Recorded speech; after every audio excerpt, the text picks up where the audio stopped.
This is the secret to online results. Do the work irrespective of how you feel. When your emotions get in the way, you will tend to give excuses on why you are not ready. Guess what?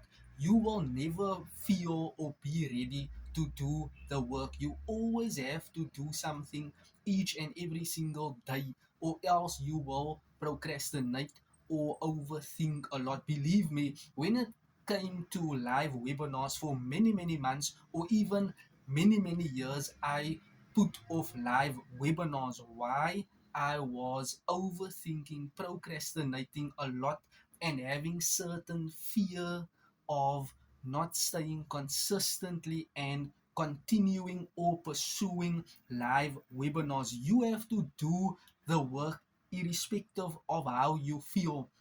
You cannot allow emotions to dictate your behavior.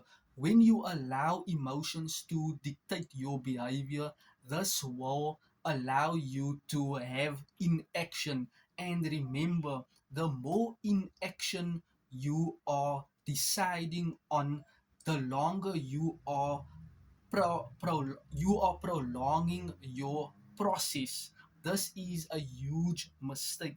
Never ever give into inaction. Why? That compounds over time, over a week, a month, 3 months, 6 months, a year.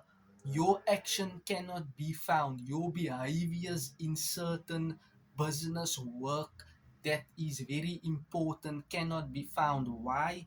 You are listening to your emotions, how you are feeling.